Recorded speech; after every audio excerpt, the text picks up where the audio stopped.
Let's start with the big story with Rohit Srivastava about what some are calling the AI apocalypse or the SaaS collapse when it comes to AI disrupting not just Indian IT firms but globally the kind of disruption that we are seeing in tech stocks. Rohit, just help us understand what really went wrong over the last 2 or 3 days. We are hearing these big words of anthropic AI agents who can do all your legal work and who can do all the financial accounting work. But what is the kind of fear which is in markets right now with respect to IT stocks, both globally as well as here in India?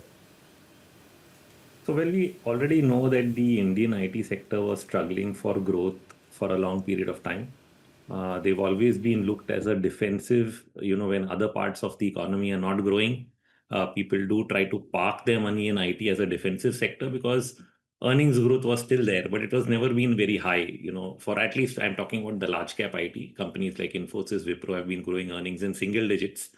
And when you do that, then definitely your valuations come under strain. But what was helping is that there was a global IT wave, and therefore, our IT stocks were still holding on.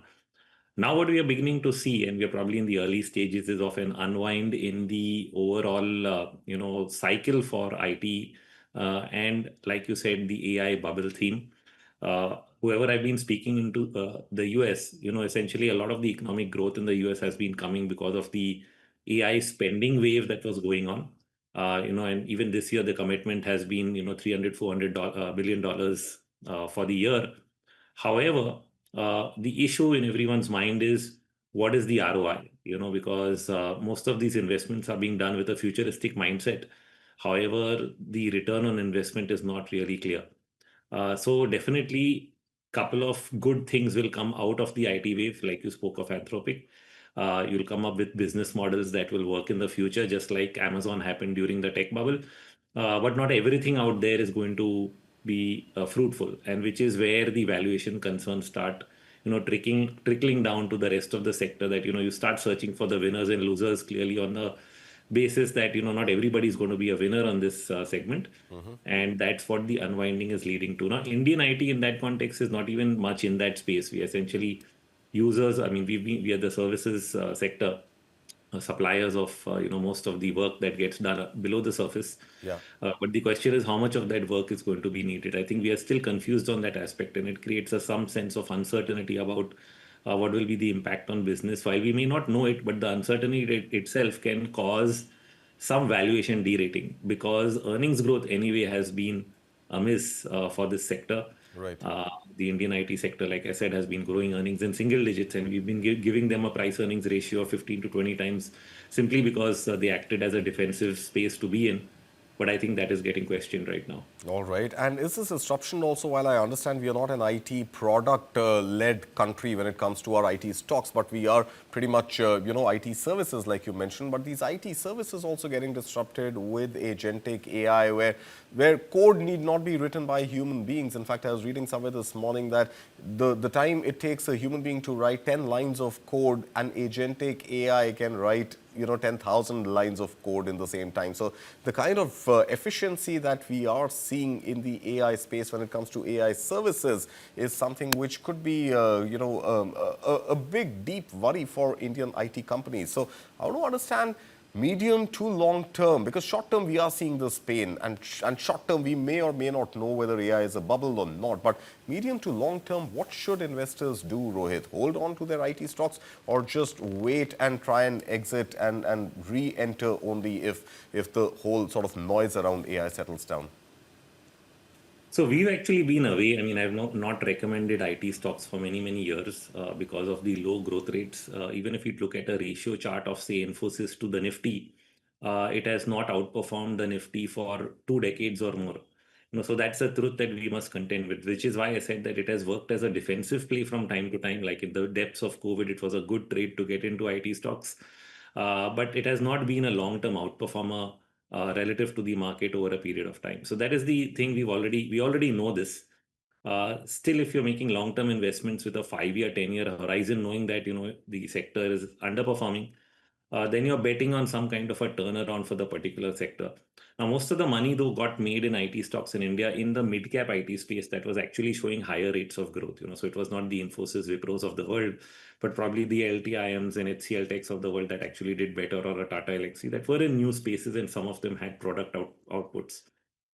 So there's that differentiation which has already happened when it comes to IT returns. I think most of the mutual funds that invested in mid cap IT actually showed pretty good returns on the IT space, but it's the large cap IT that's been suffering more because they're pretty big, and at a macro level they're not able to grow. And the other part which you mentioned about India being more product or services oriented, that's always been true. I mean, we've been talking about that since the Y2K bubble, so that's 25 years since we've been saying whether we should be more product oriented. Right. So it's a little late to say that, but it's allowed. It's still not gone against the sector because there was always some services business coming our way, which is why I said it's become more defensive Right. over time in any case. Right. But the stocks that you mentioned, LTIM, for example, is taking an even deeper cut than the large cap IT stocks. This morning is down almost 3%. We are also seeing a lot of pain on Persistent, which is down about 3.5%. Of course, companies which do have large US clients, but the entire IT sector definitely continuing to bring down the overall market sentiment. Let's shift away our focus from IT and talk about the broader sort of, market as such, Rohit.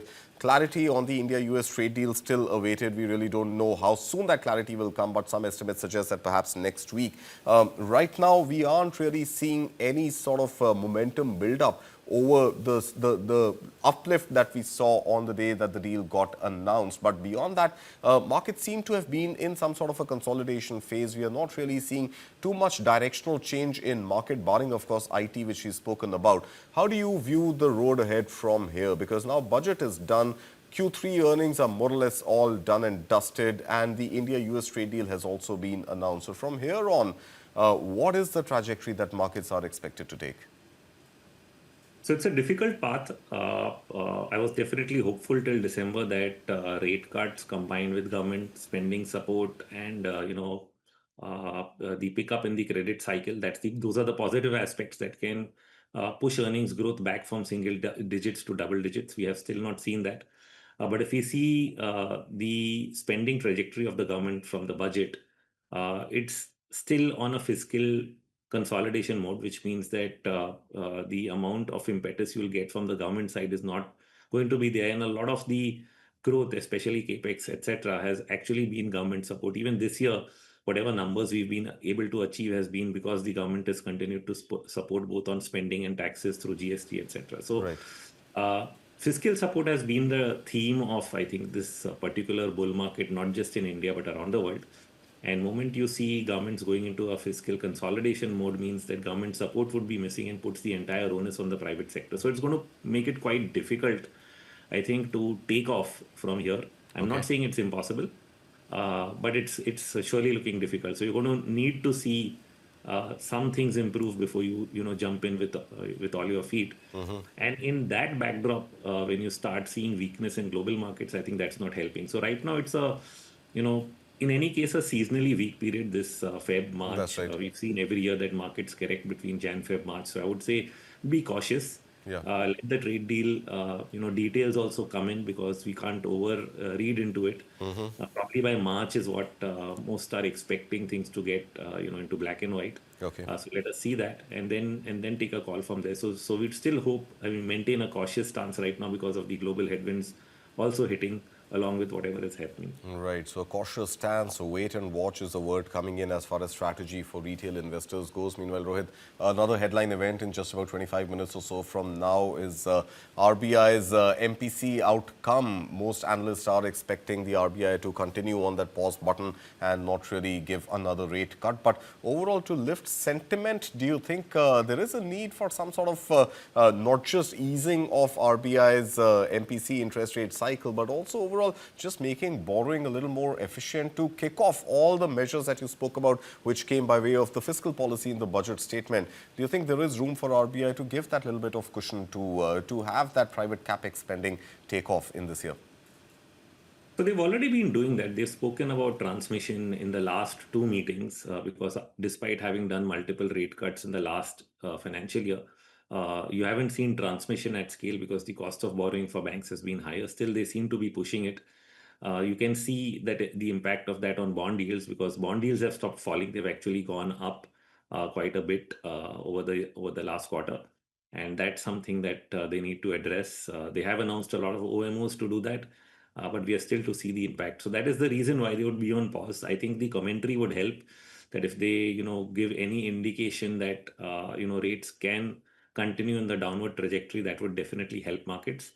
Any sign that okay they just want to remain neutral at this moment would leave us with no clear signal on that front, and I'm not sure whether they would do that because of how global bond yields are, because we have seen an uptick in global bond yields because of the Japanese yields going up.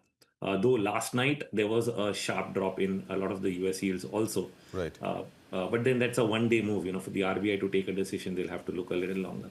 All right, let's leave it at that this morning. Thank you so much, Rohit Srivastava. Pleasure having you here with us on News9.